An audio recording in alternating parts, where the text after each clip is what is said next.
Всем привет, меня зовут Артем. Мы недавно переехали в деревню, купили дом, в нем есть камин. Недавно нам отключили свет, мы стали пользоваться этим камином, но возникла проблема. Во-первых, камин выглядит не очень, особенно если посмотреть сюда. Все это выглядит максимально ненадежно. Плюс искры и окалины, которые летят отсюда, залетают сюда под вагонку и падают на ламинат. В этом видео я модернизирую этот камин, сделаю его более безопасным и красивым. Для начала нужно снять всю вагонку и понять, во всю ли ширину идет камин до верха. Так, ну вот что-то получается, что-то смотрится уже. Вот такая огромная впадина тут. Дальше можно наблюдать бумага, газета, сухие. Лежали прямо вот тут. Можете видеть на видео. То есть искры могли попасть вот сюда, что они в принципе и делали, только вот тут подкладывали бумагу. Мокрые тряпки, потому что они уже попадали сюда. А если попали сюда искры, все бы загорелось.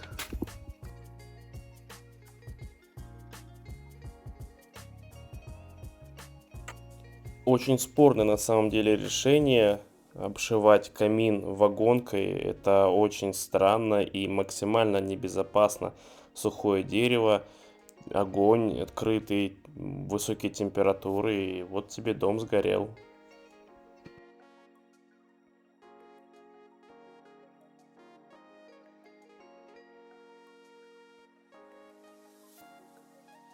Так, в общем, разбор продвигается.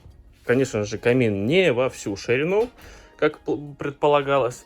Но это и хорошо. Мы разберем и левую, и правую сторону, и у нас освободится много места. И мы это красиво все оформим. Как? Вы посмотрите в видео. Уже другой день. Я разбираю боковую сторону.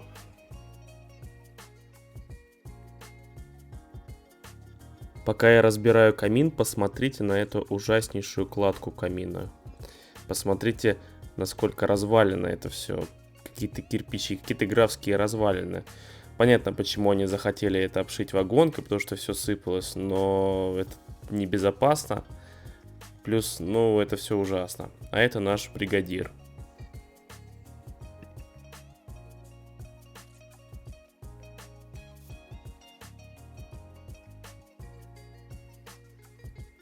Вот столько кирпичей вытащил отсюда, было уложено вот так все. Ну, понятно. Тут делали из кирпичей, которые не предназначены для прямого соприкосновения с огнем. Это пустотелые кирпичи. Вот. В принципе, не знаю, можно ли шамотной глиной это все обмазать, чтобы не класть. Но пространство капитально освободилось тут. Ну и красивее стало это все. Протер еще щеточкой, веником. Ну что, теперь это более-менее адекватно смотрится, как камин. Ну хотя бы, ну да. Но все равно уже лучше, чем было.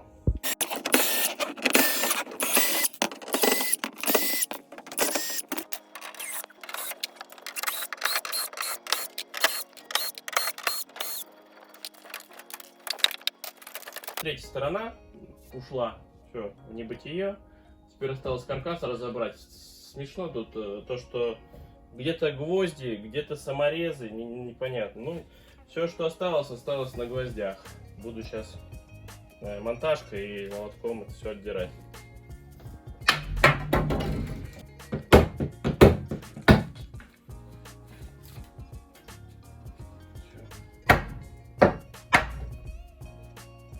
Ну что, дамы и господа, вот что получилось. Провод я просто временно завернул, просто чтобы не мешался. Эта сторона готова. Решетку это убрал как каркас.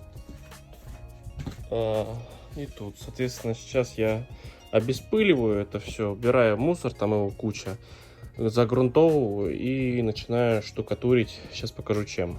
Пылесосом обеспылили. Прежде чем проводить какие-либо штукатурные работы, малярные, нужно загрунтовать. Вот у меня такая грунтовка церезит глубокого проникновения. Вот будем сейчас переливать и запшикивать все.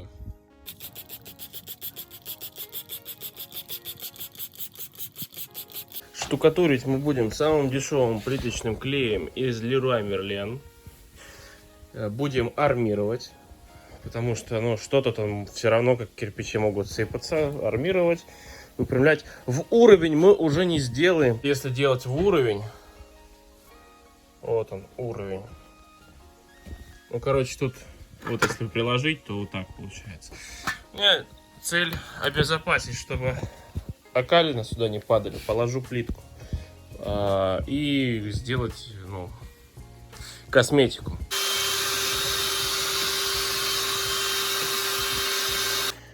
Мы тут уже чуть-чуть начали. Ну, если то, что вы видите, у вас вызывает негодование, не ругайтесь, мы не профессионалы. Вот. Никто из нас не работает на стройке, но мы так, для себя и учимся.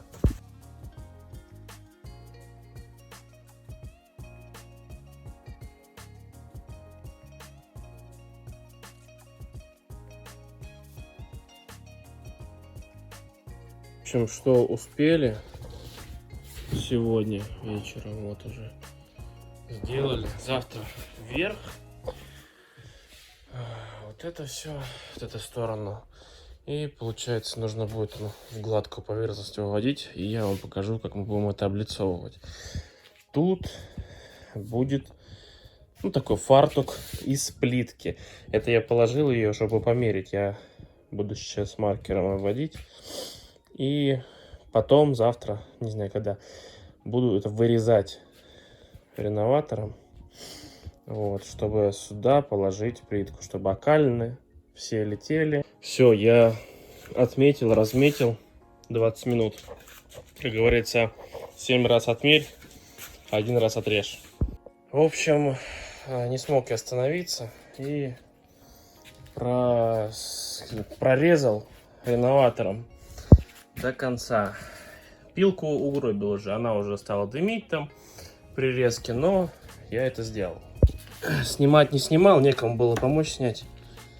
Вот. Так что вот.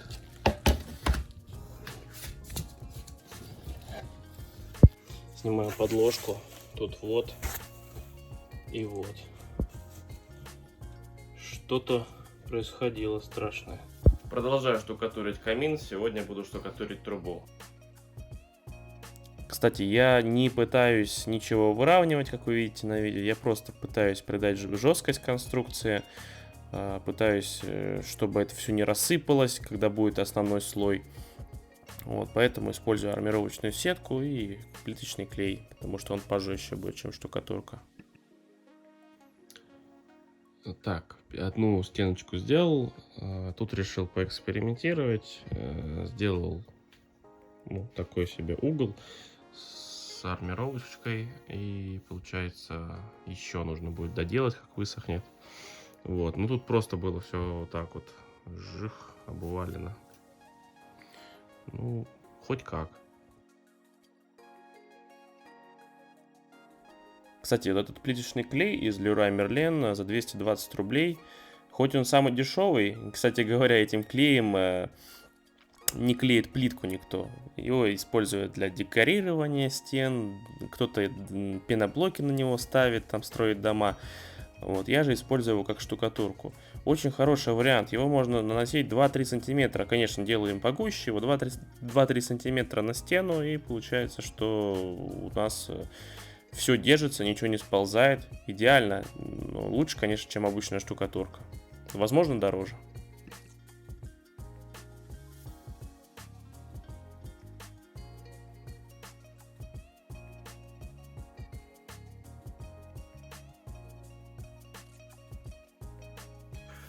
Вот вторая стеночка, наверное, третья уже завтра. Времени нету. Почему делаю вот так вот с ребрами всякими, неаккуратно, не выравниваю? Потому что будет ложиться второй слой и лучше адгезии сцепления будет. Кстати, не сказал я про уголок. В Leroy Merlin купил, но видео не заснял. 105 рублей за 3 метра. Вот такой с армировочной сеткой. Сразу можно задавать углы. Так, ну что, вот он угол. Можно сказать, маяк. Сейчас сделаю тут и тут угол. И потом можно будет провилом ших-ших-ших выравнивать это все. Эти уголки я ставил везде потом. Я компенсировал ими перепады разные, которые были. Ну, в принципе, если со стороны так посмотреть, у него появились углы. Огромный плюс данных уголков в том, что их не нужно вытаскивать после оштукатуривания. Если обычные металлические уголки, ну или маяки нужно вытаскивать, потому что они будут ржаветь, и от этого ничего хорошего не будет. Эти можно не вытаскивать, и они останутся навсегда там.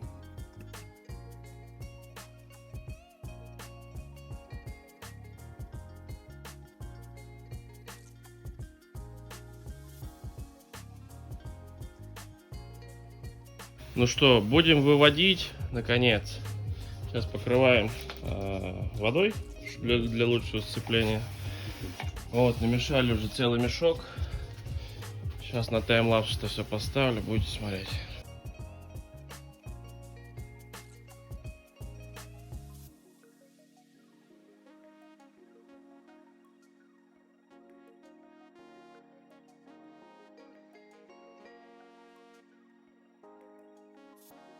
Сделали из досок короб такой, ну типа маяки, чтобы по ним было ровно выкладывать это все.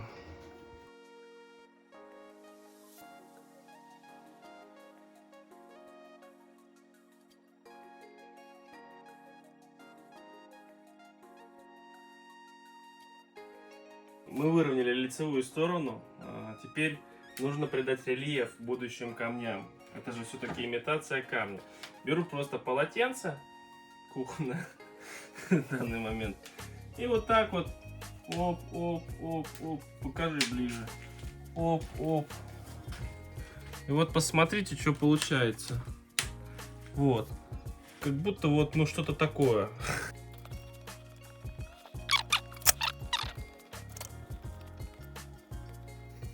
Такой вот рельеф получился. Чисто рандомный. Полотенцем побил. Вот.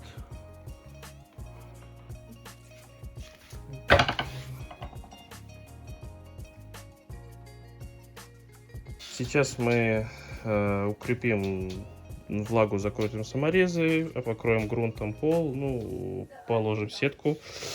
Сейчас покажу, в общем. Тут у нас проходят гвозди большие, пятнашки, наверное, они вбиты. Ну, мы еще укрепим саморезами. Вот так вот. В грунт чуть-чуть. Можно водой просто. Как мягче заходили. Да.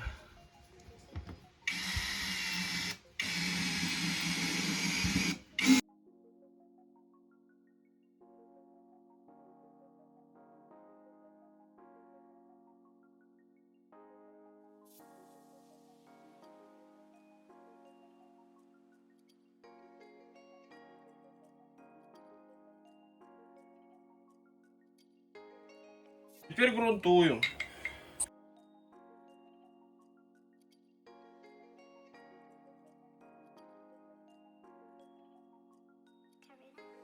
Ну что, в общем, вот, вырезали сетку кладочную.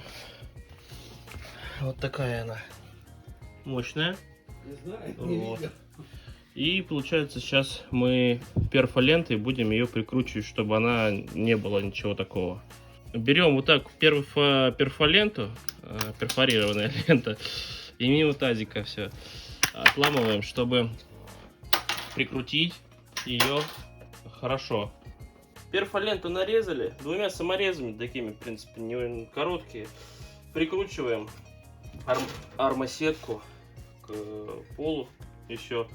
Сделаем так, чтобы она вообще, ну, не колыхнулась.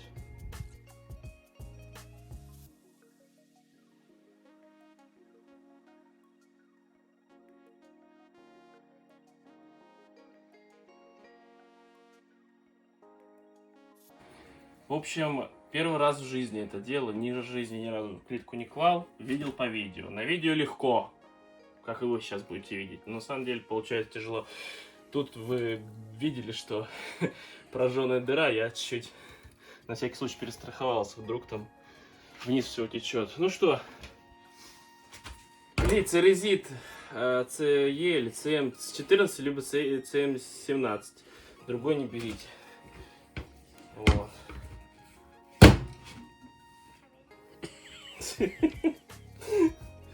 Ой, ничего.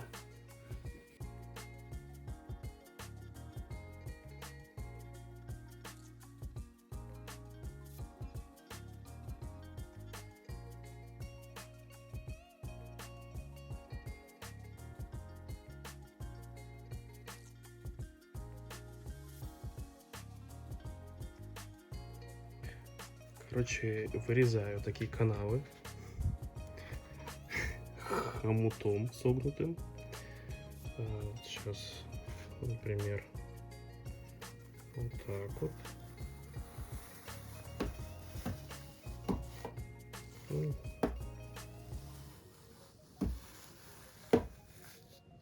Угу. И вот так вот. Окантовочка. И тут как-то вот. Оп.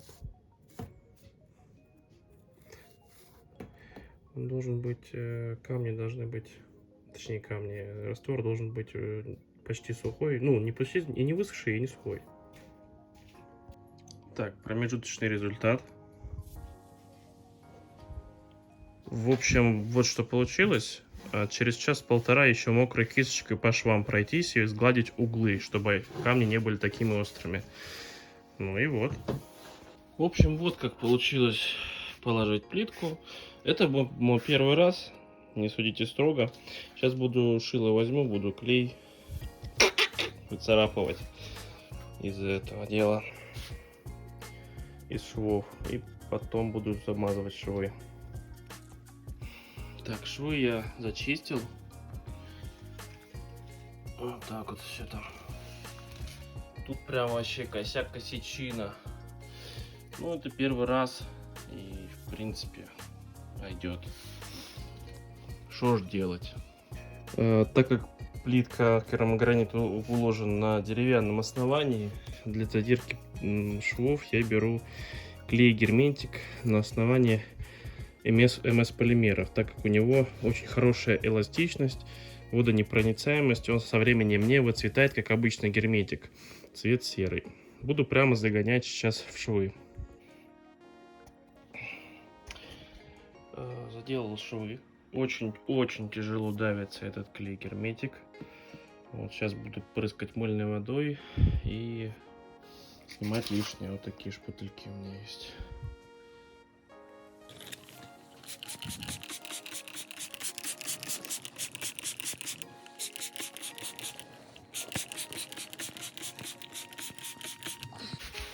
В общем, минут 20 это выравнивал как мог. Швы распределял. Тут, кстати, сделал шов. По бокам не стал клеить, думаю, не хватит. Думаю, завтра взять лезвие маленькое и прям вот пройтись вот так. Если что осталось, то все лезвием убрать.